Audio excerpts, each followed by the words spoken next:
Hello all and welcome to the VALORANT Challengers North America Open Qualifier 2, powered by Zippo. Tenrec and Keg here to take you through the first of many matches we'll get to watch over the next 3 days. Keg, we're down to just 32 teams vying for the last 2 spots available in the Challengers League. The competition has never been stiffer. Look, if we thought last OQ was going to be very toughly challenged, this one's going to be even tighter. Last time around we had 4 teams that could qualify. This time we only have 2 teams. So the best of the best. No more lackadaisical plays. The best teams in this entire bracket are the only ones that can make it through.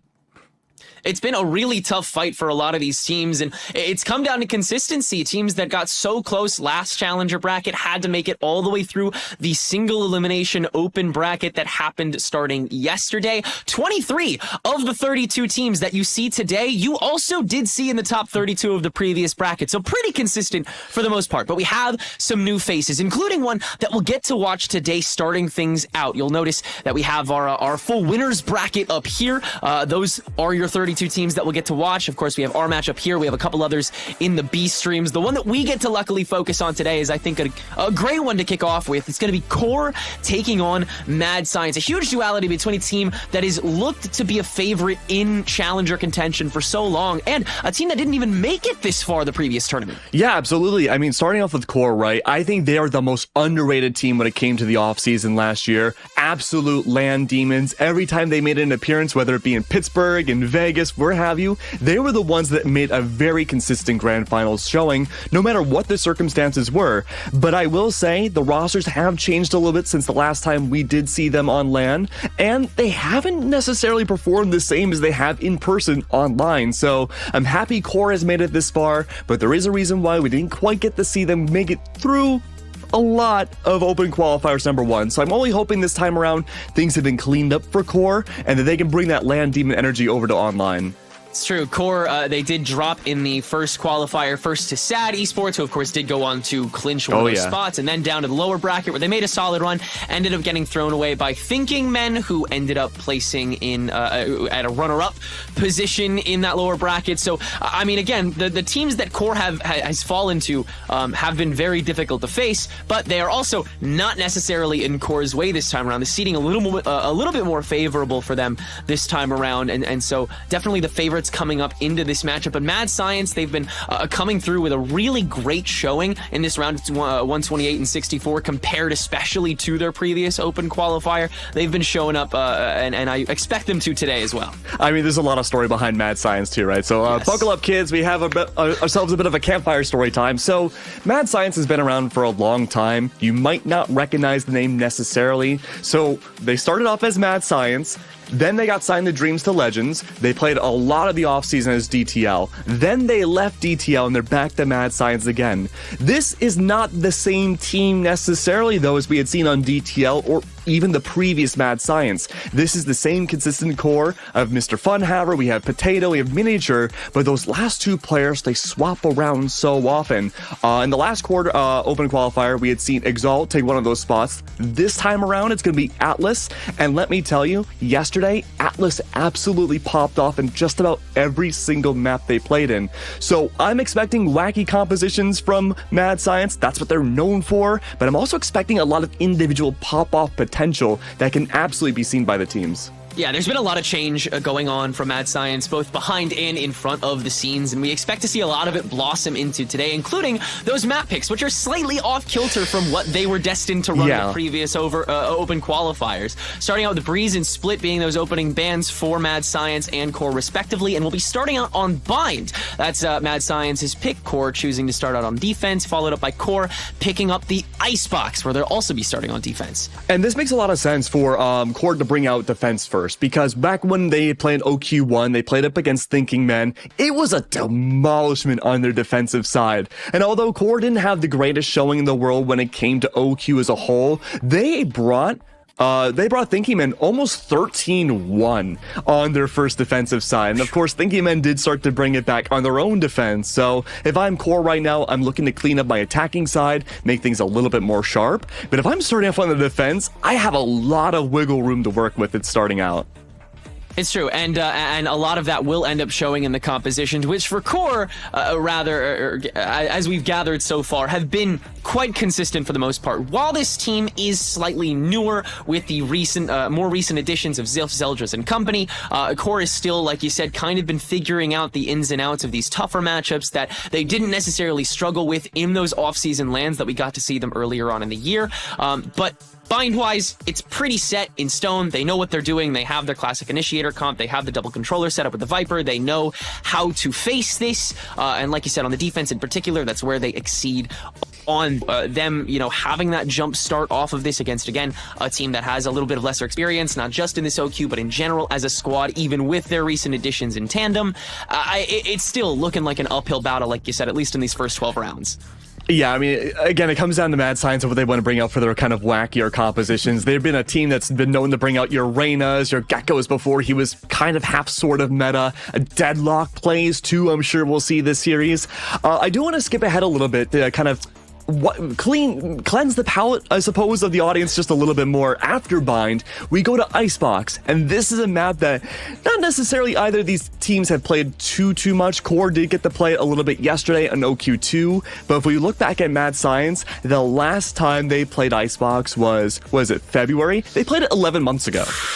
And when they did, they brought out Phoenixes, they brought out the Swamp Comp, they brought out a whole gambit of different things. But Icebox has changed since then. The meta of Valorant has changed since then. So I'm expecting, again, a lot of wacky comps. I'm expecting a lot of new things. And really, right now, this series is going to be about adaptability for Core and whether or not they can deal with something they may have not necessarily seen before in scrims or just in other officials. Yeah, you won't be able to rinse and repeat nearly as often as you tend to on Icebox, and even Ascent, which is going to be our decider map after Lotus and Sunset, were those subsequent bans. So kind of learning how Mad Science is going to try to change the game round by round. It's going to be an acquired taste, but it's one that Core, I'm sure, is begging to dive deep into. The pistol rounds, I think, will be big challengers, big focuses for both sides, honestly. These openers are going to be huge to understand where exactly Mad understands they need to go, where those weak points may be for Core in the long run, particularly on the distance play in places like Hookah and Short, how heavily Mad Science is going to be able to kind of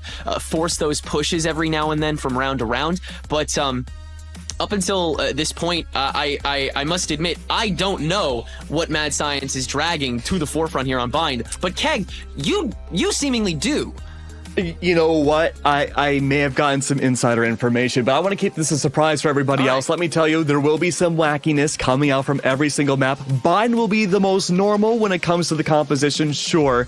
But, going back to Core as well, right? Like those individual pop-off prowess that we need to see, it will come down to adaptability. But this is also a trail that both teams have taken so many times before. Bind is a map that will come down to the IGL prowess, how the rotates work, how you can adapt around, say, Viper walls if we do get to see them, a whole bunch of different things at a macro level. But also speak on a macro level too, you need to watch out for your new teammates. The benefit right now of Core going into this matchup is that they've had the same teammates since October. And sure, we did see Zeldris be subbed out for the Spike Heist tournament, but eventually what happened was he was so good, they kept Zeldris. And so what's going to happen here is that you have, I don't even know how long ago October was, 5 months, let's say, 5 months of practice on your own side, and you're swapping out teammates, let alone only just one, for Mad Science. You still have to work around the nuances of that player, how they operate and how they work. Luckily, Atlas has been doing a fantastic job. There's not a whole lot you really need to do to slot him in as an initiator so far, but again, if you're going up against structure like Core likes to bring out, how gnarly they can be with their deathball prowess, right? There's a lot that you have to watch out for if you're Mad Science, and honestly, I think they're going to be starting on the back heel here, but you know what? We don't have to have insider info anymore. We get to see what agents are being brought out from both sides.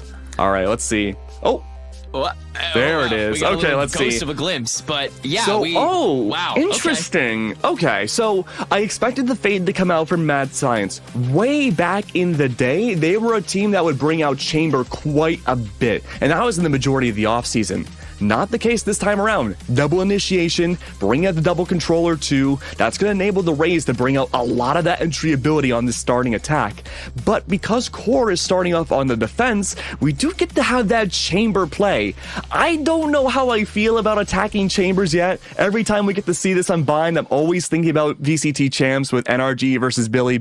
It makes me a little hesitant at times. But look, if you're QOR, you're starting off on defense, this is the literal best side with one of the best players I think we've seen in the offseason too, being Snarly, to show off what they can do mechanically. This will be a very tough entry for Mad Science. It's true. All eyes are definitely going to be on Snarly, not just on our end, but on Mad Science's end too. Knowing what corner he's going to be holding at all times is imperative in order to make this attack work. Because honestly, for QOR, when you're playing against them, it's not necessarily about opening it up. It's about holding it down. That's where both sides tend to struggle, is that post plant. QOR on one end, my eyes are going to be on T-Dog more than anything. Oh, yeah. For after that spike goes down. He is so crucial to making sure that QOR can get back on. If he dies, then the dominoes really start to fall on that end. So if Mad Science can find the crucial picks, they can, make themselves a little more opened up on site, then this game could be cracked open very quickly. But again, it all starts out on the pistols, QOR on defense, Mad Science on offense. Again, it's double elim. Whoever loses this match is not out just yet, but that's good. That cushion does not last for long when there's just two lone spots for this bracket. Again, QOR, one of the big favorites to get into VCL at this stage. They are looking so clean and Snarly. First blood for the game goes to the chamber, and T-Dog is not going to be far behind. Gets confirmation, but Miniature, the recovery, Snarly, the attempted refrag, and the double will actually go both ways. Miniature good for two more before it's shut down. Zeldris can go for the trade as well, so ultimately QOR is still up by just one. Or no, they got traded back out by Miniature again too. No, Mad Science has kept it to a 2v2, and they'll take the back of the side, expecting the flank from short, the double presence, which is there. Ziff and Nerve. It's a good read. Yeah. They'll throw that first flash out. Just again for that confirmation. Bad first pick for Funhaver. Gonna have to take the back seat here. Potato. So has Knife. On Heaven. First peek back out. Potato gonna have to shift again. Funhaver's gonna have to play the long game here. First tap. Ziff's gonna hold it at least halfway here. Has to spray into the smokes, and Potato can't take that risk. Nerve can clean up and give QOR that first round. I really liked what Matt had done in the beginning of that pistol round. They went for a pseudo default. They didn't focus on the extremities of both A or B site. They focused purely on where they think QOR would be super aggressive at the beginning of the round, and they were right. Sure, Snarly got the opening pick, but after that, Matt were there for the very, very quick trades. So good to suppress QOR in the beginning of the round. They found that distance and got the extra plan money. Again, though, not enough. You have to worry about Nerve too. May just be a Brimstone, but he's got one heck of a punch behind him. This time, though, Matt are going to be focusing centralized on B site. They found that early pathing towards Hookah, and they may try to go for it again. Outlaw, though, thankfully not in their favor, too. It's all the way over in Showers. There's that one flash, though. That's going to be gnarly from T-Dog. Does find information, too, off of that suppressing knife. Oh, that is a shot you don't want to miss if you're Mini. Yeah, that's such a big opening that Miniature unfortunately loses out on. Here's the dog. T-Dog trying to play with it, but will get shot down. So all that's really confirmed is Mad's entry, but even then, with this TP available with the Marshal still in Miniature's, it's a question of how heavy they want to play that W key. They don't. They'll head back to Sand and try to expend this orb that looks like Ziff is going to try and hold on to. Yeah, I like this orb here. Buys Ziff a little bit of time in case there is that flash peek. This could be a dry one for Mini too, as soon as it falls. Snake Bite, though. A good read. Just harness back that spacing. Yeah, one wrong step that Ziff forces will put Miniature at half. Gonna have to heal just a little bit off of the Vuln. There's still this presence on Sand, though, and Zeldris is gonna walk out into it. Able to deal with some of it. T-Dog the rest. And Ziff can clear house on Hookah, so QOR will only drop one to grab their second round. Yeah, that was a big buy-up round, too, from Mini. We had seen the Marshall investment, but even then, not a lot of space gained. You have the perfect composition to try to just stuff out QOR, but when you're at a big weapons disadvantage, it makes things a lot more difficult to push something like Garden when you have a flasher against you. I like the contingency plan that we had seen back over in Showers. It didn't make an appearance last round. Snarly holding for the TP the entirety of the round, expecting Mad to maybe at the last second rotate through the TP from B-side back over to A for the A plant. Not the case. Again, though, battle with information, suppressing all of core as much as you can, but smoke's in the way. Nerve, so far out, allows enough time for these mini rotates. Mad Science gonna try their hand at this bonus. Atlas doing a good amount of opening with this Prowler. It'll give Miniature the sign that Nerve is in this smoke, but still can't scope him out. There it is. And now can head in a backside while the rest of Mad Science tries to sandwich. Sorry. They will force the rest of Core into showers, so it's once again a flank push for the post plant. Core is going to see what they can find from it. First bird launched from T-Dog here. That'll open up for Snarly to take down Atlas up in heaven. Ziff just going to choose to hold this, and Potato is just ready enough for it. Only losing a little bit there, and so short being cleared. It just comes down to what Mad knows is already there. Snarly, a lot of pressure once this smoke fades. To at least find just one more, just play for that body. Which, I mean, the goal right now for Core is just to remove guns away from Mad. If you can keep them on site too, the spike won't add an extra depth to the counter, but at the very least, looking for exits, all that, get rid of those Vandals. It'll be a good start, but unfortunately though, that crossfire, not long for this world. You get rid of the Outlaw. And you know, I think that might be one of the first Outlaw kills we've seen on the Open Qualifier streams in general. It's true, we haven't seen it, you know, get a whole lot of action lately, but it's important to mention what it's been able to do for the meta. It's made I think it's made a good, you know, place. It made the place that I think was intended for it was just that knockoff of can you know, land that collat, can you grab just enough intel to find a one shot and at least grab yours. It's also an inadvertent chamber buff too, because now you don't have to go from Marshal to Headhunter or Headhunter to Marshal straight to the Operator, right? You have like this middle ground weapon that you can use that kind of help the economy for your team as well and stay on that level peak. But look at this rush now from Core. The flash peak should be coming through, allowing enough time for Snarly to re-peek upwards. No. A dry peek in the beginning. Potato falls. That's going to make A-Site so much harder to approach, Tenrek. Oh, and great dog into the TP as well before showers. That's going to enable now Core to push up. They have a good idea about where the XX should be from Mad, and they can go for that collapse. Yeah. This is great multitasking from Core so far. Flash toss back into showers. Funhaver wants to keep as many over here as possible, but can't for very much longer. Core can take that down. Short's the only viable option. Core knows it. Mad knows it. They will both use it to suffice. 3 up for Mad Science, and just tossing a molly down into shower to block things out. Maybe stall just a little bit for the rest of the team to get themselves positioned. But yeah, I mean, there's still a lot of time for Core to work with this. Showstopper out from Zeldris, spots the easy target in Miniature. Now just has to clear the rest of the back of the board. Most of this is in Lamps, and Zeldris is going to be on a streak towards it. It's Ziff who has the trade from it, and Core will keep 3 bodies stable for their 3rd round. And that's going to be the big benefit of Core throughout the entire qualifier, is just this communication buff the team has. This is a team that's played on LAN so many different times over the last 6 or so months, and they've got it down to a T. And I mentioned before in the pre-show, not the biggest onliners in the world, but absolutely LAN demons. So much time has passed since we last saw a big online performance from Core that they've had so much time to sharpen things up, and it shows. That flash from showers directly leading to Zeldris bringing out the showstopper so early on to help enable that round to go away. Such a good round from Core. Now look at the ult cycling. Ziff is close to getting that Viper's Pit, and T-Dog so close to finding information off of those Seekers. Both very valuable holding things down, and well, I was gonna say Snarly could be one away from getting Tour de Force into the next, but Miniature finally an entry raise with the Operator. That's something you see every day. But it's the perfect counter, isn't it? You know, understanding exactly how excited Snarly is and how hasn't gotten away with it yet. It's a big read, because Core every single round thus far have relied on getting that opening pick, especially from Snarly. Now that the tides have turned and we're seeing full rifles from Mini and Co, this is going to be a back heel round for Core. They have to adapt now, and Zeldris is playing all alone. The aggression on the lurch is actually ramped up here from Zeldris to be able to make up for, you know, how much ground they've maybe lost on that early first blood hunt that they went for, and it's gonna work out. Zeldris can just grab that Operator for himself and immediately equalizes, no repercussions, and Mad Science is once again stuck at the gateway again. Oh, but look at this though. On the minimap, there is that trademark. Not available though. Snarly first to fall. Can't be used. Zeldris has a lot of ground to cover. Miniature's already propped up and ready with that showstopper. If you're Zeldris right now, you're up 2 rounds. You want that showstopper to go off here, so you don't have to worry about it much further.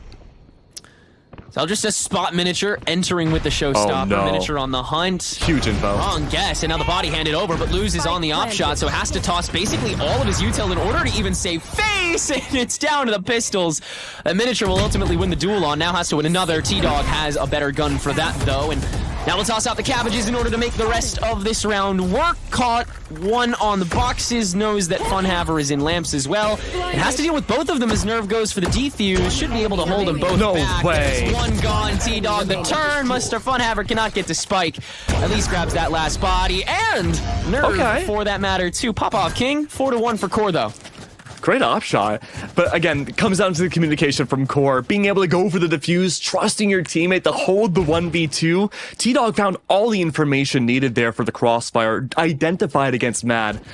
And so now, I'm wondering, one ult orb away for Ziff to maybe gain that Viper's Pit could be a great way of locking down Garden early on. We saw that prowess before, back when we started seeing weapons come into the hands of Mad. You want to get that orb and shut it down now. This would be the round to do it. This has been a rotate-heavy team, though, as we can see in the Zippo replay. But there's not enough time to grab that orb either. Mini's already set up and ready for the anti-flash. And everyone in Core is playing so far back, waiting off audio.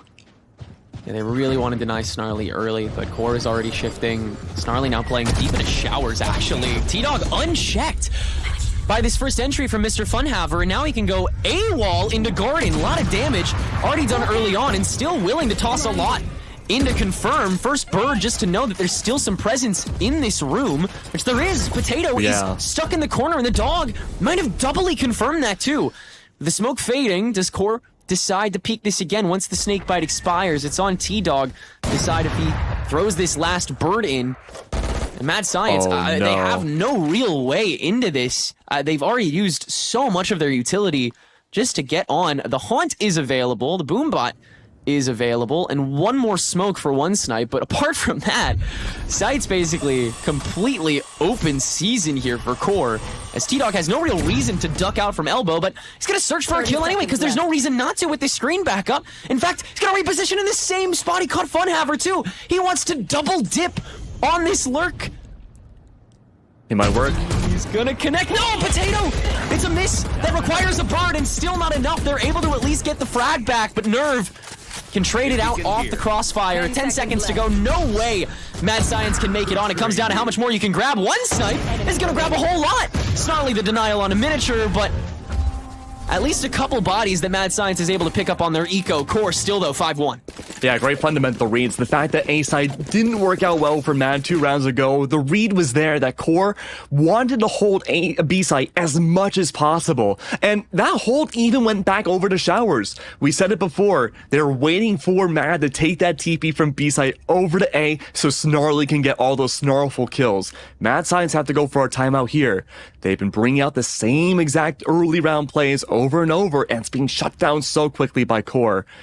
One of the best rounds that we had seen from Mad Science, even if it wasn't a conversion to winning it, it's tough to say, but it was off of Snarly being that first blood. It enabled Mad to find at least a little bit more prowess to get on the A site in for the plant.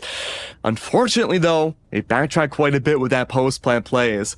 Luckily though, there is a lot of ultimates that Mad have to work with to help leverage the odds. I'm looking at Nightfall from Atlas. We have Mr. Funhaver with Null Command.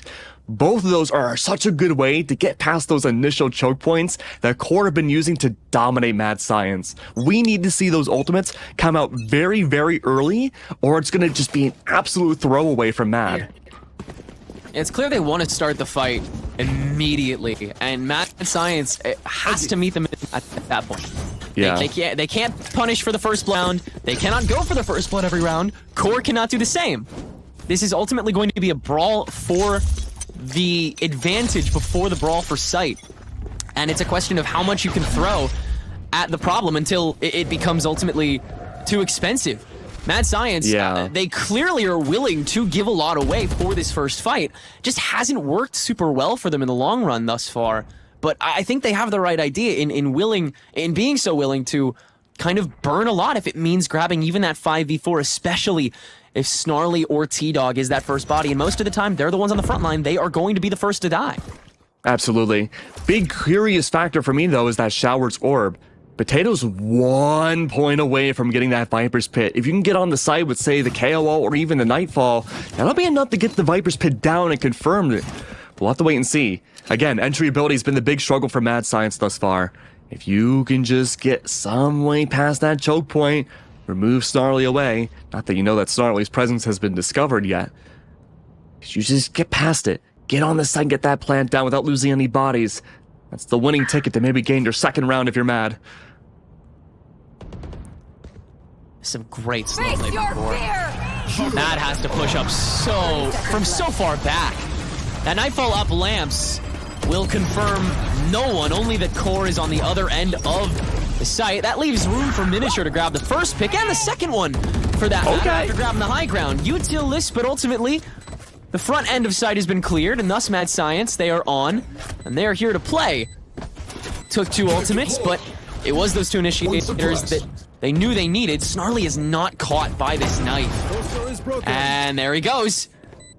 Funhaver down. Now you have to watch the sight line again. Attempted flick by Miniature. That was almost fire, but unfortunately, real fire is on Spike, as it will stall just a little bit more, but Core are not really too concerned about that at the moment. They just want to win this fight. They already know the ults have been traded out. There is not nearly enough time, and at this point, there's not nearly enough time to peek either. They'll run out and cut their losses, which are pretty plentiful this round, actually, save for that operator that Snarly can at least hold on to. Mad Science, again, it takes a good amount, but they're willing to spend it as long as they win. Yeah, absolutely, but that's going to hurt Mad in the long run. Now you've lost both of your initiative ults. You can maybe rely on that Viper's Pit to make that entry back onto a side again. I thought it would be coming out last round off a Potato, maybe grabbing the orb. Not the case. Speed was the factor instead. At the very least then, that means that 3 ultimates weren't used by Mad Science that last round, but I'm also watching again those losses that you had mentioned before, Tenrek. I mean, you're 4 rounds ahead. You're in a pretty good spot to hold on to a Vandal and an Operator. Snarly could easily also give that up to somebody else and bring out the tour de force this round. Call's been made though. A pseudo death ball with full weaponry here outside of B. That brim smoke though. Face checking is risky. One Snipe's ready for the push though. He recognizes, oh, this is a lot. Yeah, but it might be too much. No, One Snipe is able to hold it down. Grab 2 off of that fight. Core, they split up too much. Divvy the resources, and nobody could handle any of it. Miniature also held his own. And Core can only hold on to 2 members right now as Mad Science easily strolls onto A site, completely unfettered at this point. Easy plant, easy spread, easy positioning, easy round potentially for Mad Science as long as they hold it down, and they know at least one is going to come from short here. Absolutely, and again, contingency plan. You have that Viper's Pit available. You need these rounds if you're Mad Science, even if it's a 2v5. One first line of defense, Zeldris. Just good for that trade, and I think that might be all she wrote here for this round. Looks like Ziff is just going to play for the exits. Yeah, Mad Science will hold on to a third. Funhaver's on the hunt. When isn't he, though? I mean, this was a good counterplay round, though, from Mad. They purposely waited for Core to switch things up on their tempo. A good read about that 4-stack push off of Core. When you see a Viper's Pit... Excuse me, when you see a Viper's Pit, orb, I should say, going out that deep outside of Garden on B long, usually the flash accompanying after it means that there's going to be push from the defense very aggressively outwards. Great call from One Snipe and a great capitalization on it. And there we go, we get to see it from this beautiful Zippo replay too. Understanding on a fundamental level how bind works and how you can change that tempo is so important. But Core also have a big advantage there. You throw that poison cloud back down long again, you flash it out, it keeps Mad Science stayed in that same exact spot on Fountain in the future, and One Snipe's already respecting it again. Let's see though. Default in play for Mad Science. A good lineup coming up from Potato. Where will that orb go? Right outside of Lamps. Big aggressive smokes yet again though. This has been the bread and butter for Core. They play just outside of it. Chosen now to be respected by Mad. No movement whatsoever outside of Zeldris, but keep in mind too, 4 pistols and a single Vandal. There is that showstopper. There is the potential of the tour de force as well. A lot of weaponry still for the side of Core with very little investment.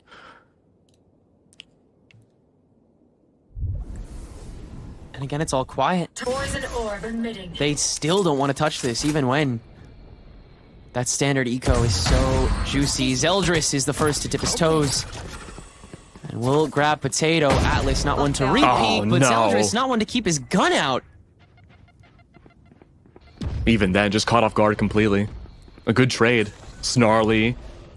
This could be gigantic from Snarly. That's why the flash is tossed very prematurely. Snarly immediately back in. And a whiff, but one that won't open the floor too heavily for Mad Science. First Prowler tossed in just to make sure that nobody's immediately holding. They're not. Oh, Snarly no. still has a line in the back, but just can't seem to hit a shot. Atlas can, though. Funhaver can. Everyone from Mad Science getting in on the action. And finally, the core defense falls on B side. Again, taking a moment, but Mad Science not pressed about it as long as they get the job done, which they should be able to. And Funhaver, as always, you know, he's having fun. He's expressive. Extremely expressive. Oh, Enough to spot a gun. Oh. Right. Ooh, hold on. This opened back up again. If you can just remove that op, get rid of Mini. No, never mind. You have Atlas to worry about instead. A good 3K. Yeah, but Core at this point, one round and giving it away for the save would have been fine, but this has been a consistent factor of 3 rounds now. Core at this point, they may wait to go 5 and 5 for that timeout, but there's got to be changes into this next round. Mad's taking advantage of the fact that Core gets antsy if you wait more than a minute. Oh no! What a pleasant surprise. Okay. Yeah. So we do get to see... Oh. I believe this is attack pause coming up from Core, but I could be mistaken. Regardless, though, a good way to kind of settle the nerves and bring everyone, back to the even same exact page. But it goes back to what we were saying before. Core have been getting really antsy when Mad Science just wait for, say, more than a minute, 45 seconds even. And people like Zeldris, people like T-Dog, even Snarly at times, push up a little aggressively without any of their teammates to help out. That gets risky. And now, Mad Science, they've bartered at least 3 rounds out of that. Mini's been so dominant with that operator, going 10 and 5 10-rec. At this point, if you're Core, playing for safety again, holding those chokes just like you did those early rounds against Mad Science may have to be the go-back ordeal to use. Yeah, you might just have to play some default defense here. I know that sucks if you're Core, because that's like everything you don't do, especially on Bind. Like, Ziff loves playing these hookah peaks. He loves dry swinging. Snarly loves dry swinging. No, but that's what Mad wants them to do now. Loves solo picking. Like, Core has to step outside of their box, and by doing so, kind of go back into the status quo of Bind to some extent. And remember, this is Core's best side on Bind. Right. They dominated Thinking Men yesterday, going, 12 and 1 on their defense. But their attacking side's not as clean, so they have to win as many defense rounds as they can here. At least 2 more would be nice here for Core, ultimately. I think if you have a 6-6 half coming out of this, you're not happy if you're Core. Yeah, 7-5 even then, I'd be a little... No, it's terrifying, for sure. With the double initiators that Matt has got, their retakes are going to look even scarier than Core's do, and Core is like a retake 101. As long as they have all their players, which has been a lot of the issue. It's just losing blood too quickly. But look at this, though. Core playing so far dialed back. They're still holding aggressive angles, I won't lie to you. But at least they're not pushing out of those aggressive angles. Yeah. Seekers are out, and that's going to be so valuable information. Shooting them out as well gives tell to Core, hey, I think Mad Science might be towards B site. But they baited out the Viper's Pit. Gigantic for Mad. And look at all this distance Many's been able to achieve in the meantime. But there's a big problem, 10-rec. They don't know about Snarly's position inside of Showers. This has been something they've held on to for quite some time. They're going into the pit! Yeah, it's not one that they're going to need for long. Miniature is followed into the TP, and so Mad, they will choose to dive in with the showstopper. What's happening? The strike! They're gonna hunt down Ziff and just try and clear house. It'll work! Snarly is not holding on to the op, can't immediately kill Miniature, knows low health, is able to get that finisher, but still has to 1v2 for this post plant. And again, Mad Science, they choose to just trade so heavily out of their favor in order to grab something, and it's going to probably work. But Snarly, if there's anything he can do with Stride Peak, if it's anything he can do, it's clutch this up. No util. Huge dive that he has to go for, and his position is known. It's the easiest crossfire in the world if you're Mad Science. Enough health between you, or is there? One snipe falls in the ISO. Could be caught with his pants down, Mr. Funhaver in back sight. The rotation is just in time, and Snarly has to run at least half. Funhaver is gonna get the kill, and Mad Science is gonna get the tie. 5 up. Beautiful round from Mad Science again, coming down to adaptability and taking advantage of the ults that Core had available. I love the fact that T-Dog brought out those Seekers late mid-round. It gave so much information away for Core to use to get the drop on Mad Science. But then the Viper's pick came out. Mini made that distance all the way up A, and when things started going from bad to worse on the site that they came the closest to starting their streak, well before they started their actual streak, they rotated back around to B site and broke that Viper's pit. That is going to be huge for Core. That's a big mental boom. And now Snarly's the solo hold on B site. This is a big change of pace. Snarly has to get the opening pick here and shut down Mini. And he's already getting so focused here. They know that this hold is going to be a little lighter. And it's going to be only Snarly, and they're just able to swarm him. Miniature now takes the keeping brunt. Mini alive is going to be huge. One snipe. The hold outside of the lurk. It's just such great reads coming from Mad Science so far. They know exactly how to react to everything they've got. And Ziff has been spotted as well by now both the Prowlers that Atlas is going to let fly. Mad Science can now toss all they need at every single fight. And Miniature is able to just 1v1 whatever he wants. Everybody gets in on the action. And it's now a 6-5 lead for Mad Science on the attack. Before the switch. Yeah, a big turnaround here in Core. I'm a little worried now when they swap sides. This is their last round to even things up and bring things 6-6. I mean, you and I, we were worried about seeing a 7-5 half for Core, but this already is very different. But now, the final round, light shields aboding for Core's side. Not the best situation in the world to be in, but it could be worse. That being said, though, I'm looking at that null command again from Mr. Funhaver. Big entry tool the last time we had seen it. Really struggling now with the prowess of Mini, just taking these aggro fights and winning them out. Oh, of course, as I say that, the two most aggressive players both missed their shots. They had to bring it back again. Oh, we dance once more. Oh, with the help of the screen this time, Miniature's gonna have to let go of it. And really? Okay. Thank you, Snarly. Finally gonna fix it. Took y'all long enough. So, Snarly can hold this down and find another shower. Snarly finally finding his groove in the last round that he's allowed to. And so now Mad have to dip a little farther into this than they'd like to. Orb, I think, might just get sacrificed here by Potato, unfortunately. No, he's gonna hold it with the op himself and finally trade Snarly back out. Oh, flash speed doesn't work either. Yeah, that's... The fact that Snarly was activated so much this round was huge for Core. Yeah. But only 2 left alive now for Mad. Divide and conquer, man. There's one gone. Zeldris on the boxes. Can't get too much done. And the rest of Core will choose to back out until at least T-Dog gets back. All of the util expended, and Potato is gonna have a Viper's Pit come and go, unfortunately. So one snipe definitely has his work cut out for him, but all the util under the sun. When is a good time to use it? Probably when you get rid of Ziff first, who is who knows where. Oh yeah, so many directions to look. This is just so impossible for one snipe. No Ziff? way, Okay, Ziff. All right, we gotta have a talk after that one, buddy. I'll see you in the principal's office. First tap on a spike. It's a double swing to pick up the pieces, and Core will luckily band-aid this round 12 and make it a tie game. All right, good save, good save. And again, I want to go back to what we were talking about in the mid-round. Activating Snarly was the biggest thing. Mad Science, through all the ultimates and the rotates they brought out, was purposely to avoid Snarly. The one round where we saw Snarly really challenge Deep Sight is when we had a 5v1 stack up against them. Oh, we're probably not going to see an example here in the replays, and that's okay. But again, just all these singular lanes being held down, Snarly finding whether it be the opening pick or even just one of the most valuable ones, especially shutting down Mini, was gigantic here. It's going to get tougher now for the attack, I can't lie.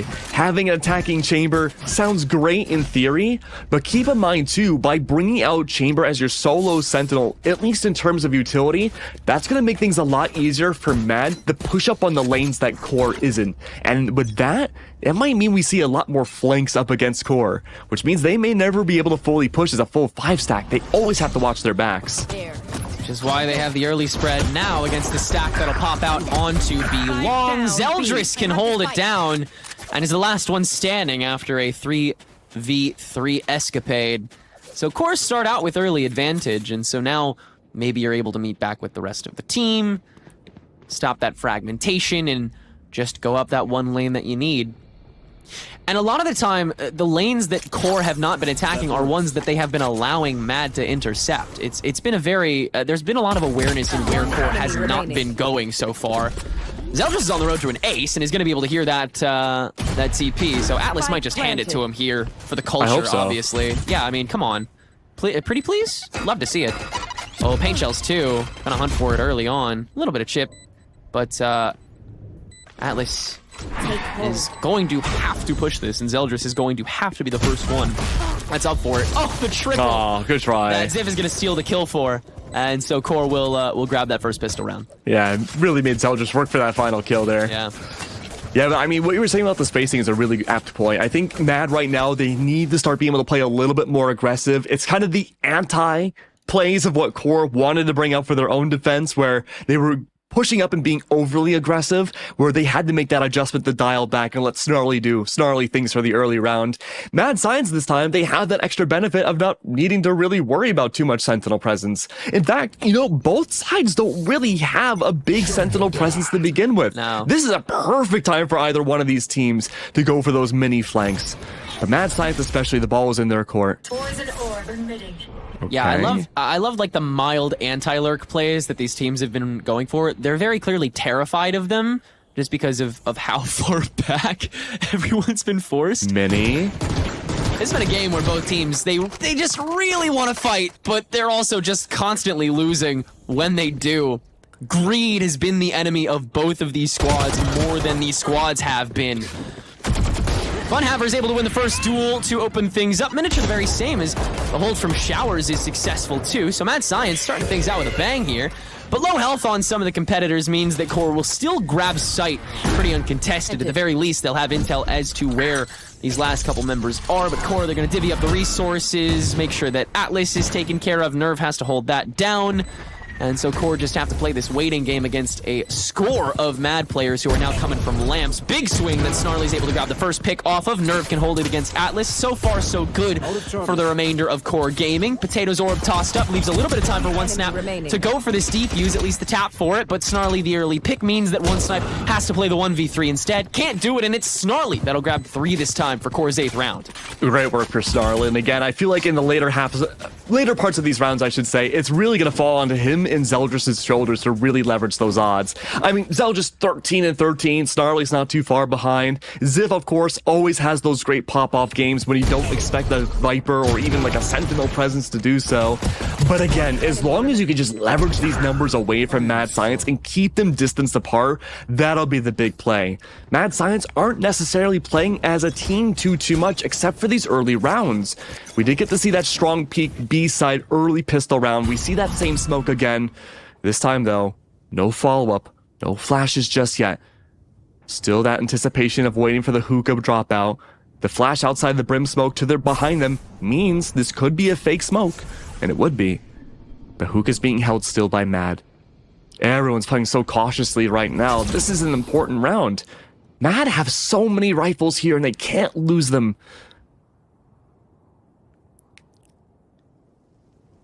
So do Core, actually. They've bought for the long haul here. So yeah, they just want to get rid of these rounds against Mad. Yeah. They just want to overpower them. Yeah, they want to clip it and ship it for this attack. And so they want to find as many just like isolated picks as they can. I mean, same world that Mad lived in. Find the First Bloods before the First Bloods find you. But Mad Science, they've taken a page out of their own book, and they will choose to take a step back whenever they're the least bit threatened at this point in time. But notice this, Mad are saving their initiator utility until the final 30 seconds. Yep. We just saw Atlas bring out their haunt, I think for the first time, and Mr. Funhaver only now using their knife. They're expecting Core to take such a long time for these pushes. And now only 20 seconds left do we have the opening pick. And the second too. Double hold is unsuccessful. Potato just hopping in. And Atlas! Oh, yeah? Wow. That is enough. Ziv cannot get on this in time.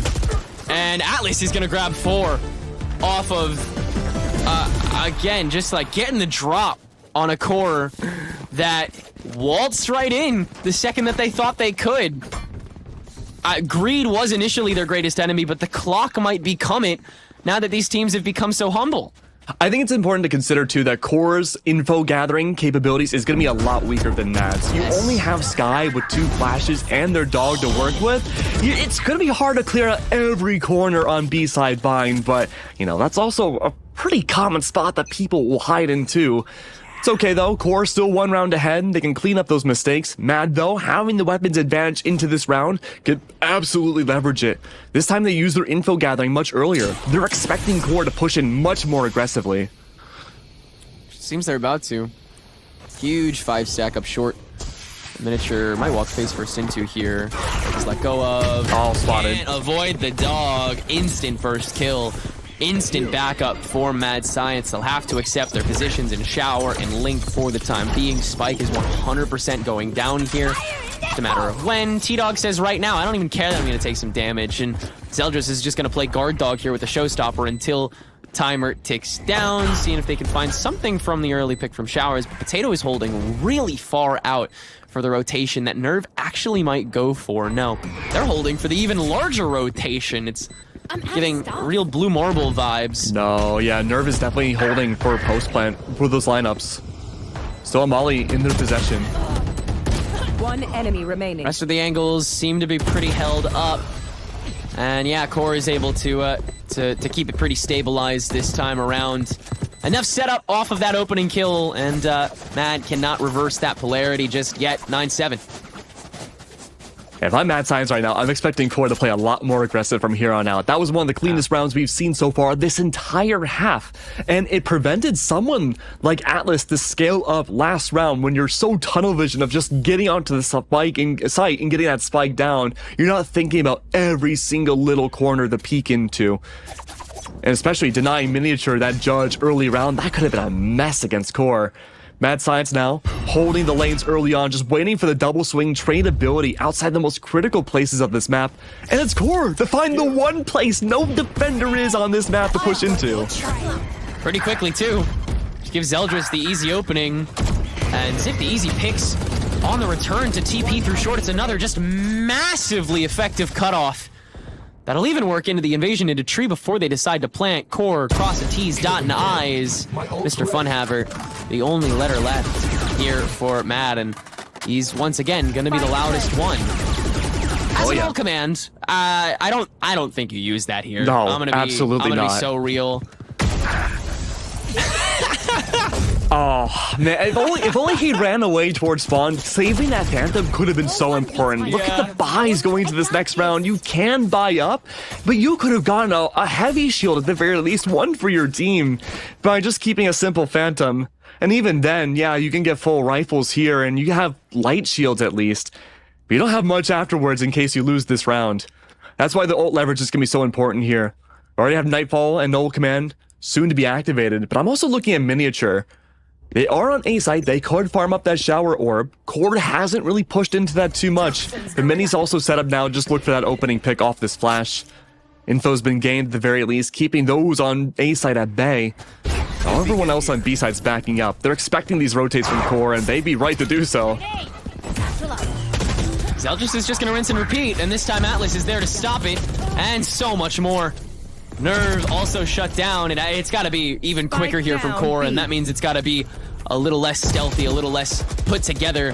But Ziff is able to get enough distance to at least take care of the remaining defense on site in one snipe. So a 2v3 that still yet to be post-planned as Ziff tries to position towards elbow to get a better spot in. Meanwhile, Snarly gonna have to play this out as well. Gonna get that first pick onto Funhaver as Ziff plays for the distraction, but now they understand that there's more than one position they could be. Snarly having to play for the double pinch, and Ziff doesn't really have an optimized angle, but Potato doesn't either. Snarly can at least stop that. Miniature, the refrag after the position is 100% confirmed. Ziv has to play with this, and Miniature's just gonna drag out the showstopper to confirm. Once again, willing to throw whatever it takes to get the job done, and they will, to keep it a stable, solid, close 8-10 game. It goes to show how Mad Science really need these next few rounds to tie it up against Core. I wouldn't be surprised going into this next round we see attack timeout for Mad Science. The big investment of ultimates into that last round, you get rid of the showstopper, you got rid of the null command, that's okay. You still have a lot more to work with here. But even on a big picture level now, you're having a hard time defending B site. We're not seeing a lot of swaps just yet for the defensive side of Mad, and they choose not to go for a timeout just yet. It makes sense. There's only been one defuse so far from their side, and they expect to maybe go for more if they can play a little bit more dialed back. But Showers control, miniature, maybe looking to farm it up early on just to get that ult back as soon as possible, and they choose not to. Everyone's just ignoring orbs and open qualifiers. Yeah, they just want to fight. they just want to fight. I keep trying to set up like, oh yes, they're gonna try to get this orb, so in 4 rounds they have it again to save the day. And it's like, no, they just want to fight. They just want to play for the angles. They know that the holds have been too consistently close, and they know that even tapping an orb is almost disrespectful to how aggressive the other team can get to be at this stage. Did Zell just avoid that Nightfall? I didn't avoid a majority of the damage, but I think he's awake. The Nightfall. But Atlas is still up and running. Boombot will at least confirm the position in back hall, but Core, again, not really concerned now that they've gotten what they need. They can duck back into trees. Zell just might play for elbow, actually, and the Viper's pit tossed on top. Now it's Core. This might be good for Potato. Whatever it takes. Potato has that judge. Up close inside the pit could be better than the Vandal, but... You have two bites, too. Oh, not even going to take the risk. That's fine. They want to hold on to 2 guns. Their eco is terrible right now. Well, I was expecting Potato to at least push in with the judge, but even saving that, though, expectation could be to just hold maybe one of the chokes. Either side really into this next round. 3 people left alive too. Generally that means we're going to see a timeout into this next one. Talking, going for exits, seeing like, okay, how can we stop this B-side push? Oh, Potato gets rid of the judge for a Guardian. Most of the time that would make a lot of sense, but I was wondering too if we would see a reality where Potato would just hold below Hookah with the judge, expecting that fast entry again. Not the case though. Yeah, it's really touch and go how often you're able to react to these plays the following round. Because Mad Science has done that, I think, 2 or 3 times here, where the push has just been repeated the following round, and it's just instantly countered.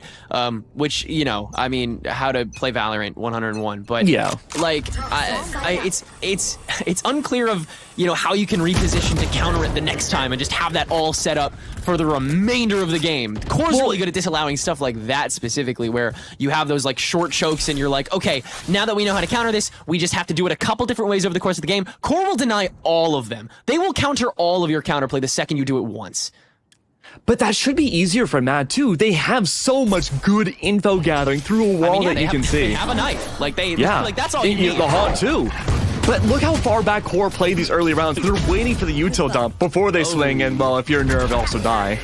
Yeah, scurrying through that fire to not too worried about the rest, because the rest of Core is already sandwiched on. It is a bit of a hodgepodge this round, as nobody can really scrape onto sight. Mad Science, even more stabilization here as they keep 3 up and once again bring the gap back to 2. Yeah, it's a close game. And Core got a little overzealous that last round, looking for fights immediately. That is Mad's bread and butter. They love to gobble that up. But now it's a tough situation for both of these teams. Snarly's going to invest the tour de force into this next round and help buy up for the rest of their team. Mad, again, not the best situation in the world for their economy, but they could be doing a whole lot worse. Core, starting off with these defaults, has worked well. Running out the timer, similar to what Mad had done on their attacking side, has proven to be a benefit. That's some early great info from Mini. Recognizing the Chamber's presence off that jump peak, centralizing now over to A site. Look how mobilized Mad are now. They're waiting for that outside centralized A main peak with the nade. And they know there's no way that it's just a lurk, or that there's a lurk on short either. They know that there has to be all of this presence, and it all has to be focused for the A site. But with the help of the showstopper, Core is able to make their way onto Shower, and Zeldris is radioactive on site. Looking for maybe a third here. After all of that, util could certainly get it. Funhaver is tossed away before getting tossed into the kill feed. And now it's down to Snarly to have the early hold as the spike makes its way over to B site, where Nerve has taken the TP and has left Ziff all on his lonesome to take this 1v2. But as the spike gets confirmed, it's now No gonna be way. to follow the leader. No, it's earned. Ziff, a couple steps are all that Mad Science needs to confirm. And so Nerve now having to win the 1v2 on an entry that can start basically whenever. Atlas does not have any util though. But one snipe has an orbital strike that'll force Nerve out just enough to get the easy double. Mad Science make it 10-11. This is really easy to miss in that final 2v2, but through that entire battle that gone on, we had seen Nerve take that spike over to B. Anyone could see that on the minimap, but what couldn't have been seen, or I should say heard, was that through all the noises and activations going into that battle, no one heard the TP going to B site. And so Mad were completely unaware and hyper-focused on showers up until that spike had gone down. Had we seen Ziff's timing just be slightly ahead and without making any footsteps, that would have been that would have been the 12th round for QOR. But now they're on the back heel, 11-10. Slow's got to put that thinking cap on and see, okay, what's going to happen here for QOR? How can they win the next 2 rounds? And it kind of goes back to what you were saying earlier, Tenrek, where a lot of this has just been very gunfight heavy. A lot of early info being dropped out by the initiators. Then we're seeing some follow-up of the duelist utility, mostly just Zeldris and miniatures nades. And then it's the push through. So QOR just needs to band together and still take these isolated fights wherever they can and collapse on a particular site. Because Mad haven't really gone for too many retakes as a full squad. They've just been pressured out of each site the more bodies they have. The big problem is that QOR has a lot of util that can isolate, in a vacuum. Like you're able to flush out with all of these mollies that you've got, the bites, the shells, the ensign, and with Snarly, you're able to kind of have that lurk counter by proxy. You can put down a trademark, you can put down your rendezvous and essentially hold off both ends of the long if you want to. But the thing is, you have to use all that once you get there, and Mad Science is once again playing with, with their weight on their heels, and it's a question of how much you're willing to toss in reactively after you take those first shots. Normally it's the paint shells, normally it's at least a bird, and normally it's an ultimate or two, which now both sides will trade. Viper's Pit thrown up by Potato as the Seekers are tossed in from showers, leading Mad Science to justifiably believe that this is where QOR wants to reside. A bit committal here on the 3-stack in showers, in fact, enough so where QOR, rather than taking over TP, has to take over lamps, and they're gonna do that. Oh, and look at this, the cross out from the Viper's Pit over into what should be B site. No, they're not taking TP. They're doubling down back into the pit. I thought for sure they were gonna watch the cross to rotate back through spawn, but no, that's not the case. They could still be faking it. There's enough time. It's 45 seconds left and util's being used out of the wazoo from both teams. And with Atlas clearing Zeldris, the shower presence now also has to be considered. QOR, luckily though, playing from just that one end now. Ziff the first to dry peek, enter and grab 2, make it 3! The Viper without the pit can clear it all! And make it a 4th as well. Another potential ace for a QOR member. But Miniature, the last one standing, I doubt he's gonna want to give this operator away. QOR all gonna take a back seat, let the sparks fly, watch the show, see what decision is made here, and ultimately, it's probably going to be the more boring one. QOR will sit on game point. Masterful performance from Ziff there. That was really amazing. Big change in tempo. I would love to have heard the comms that round because I thought for sure we would see that 3-stack in showers rotate into B and make that Viper's Pit that Matt brought out useless.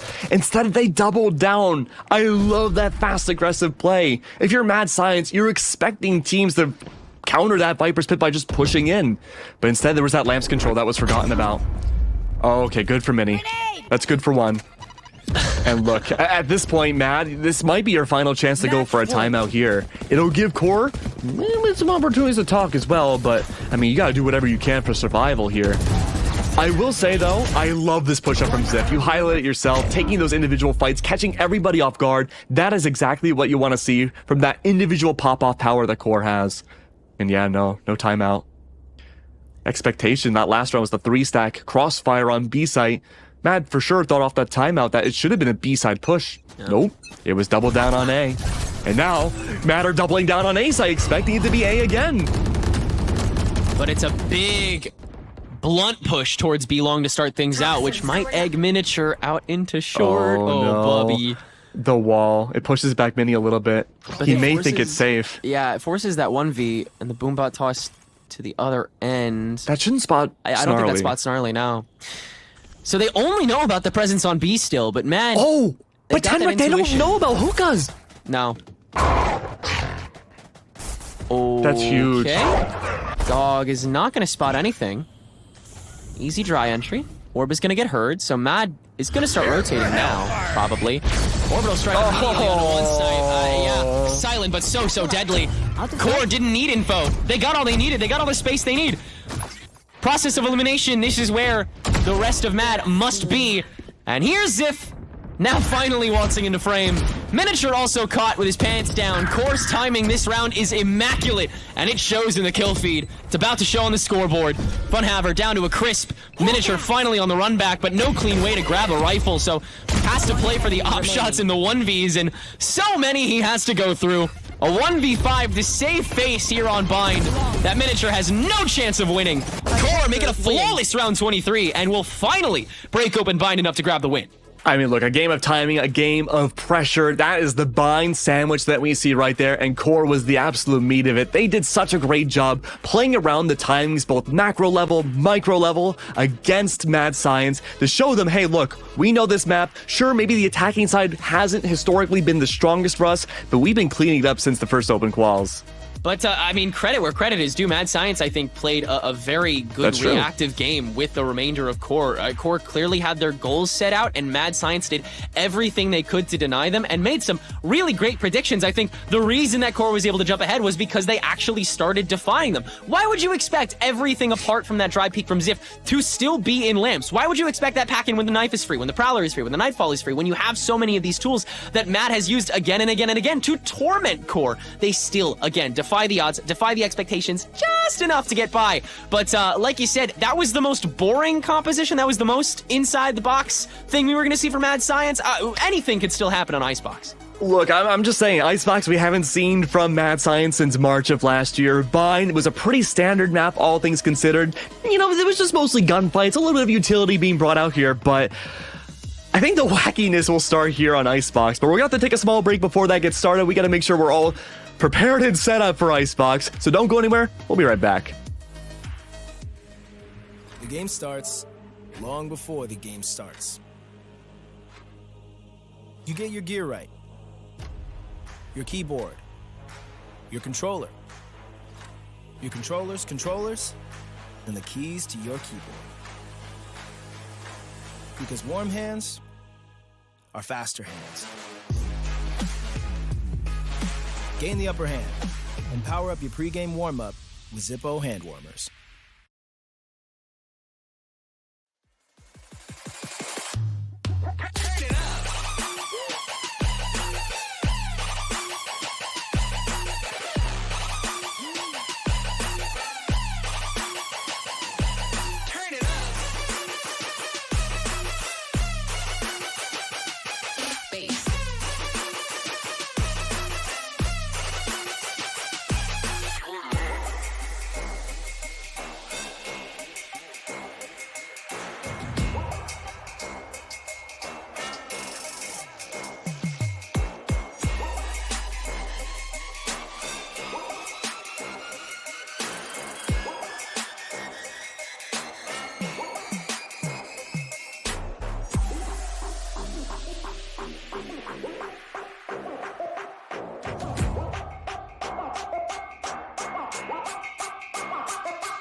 face.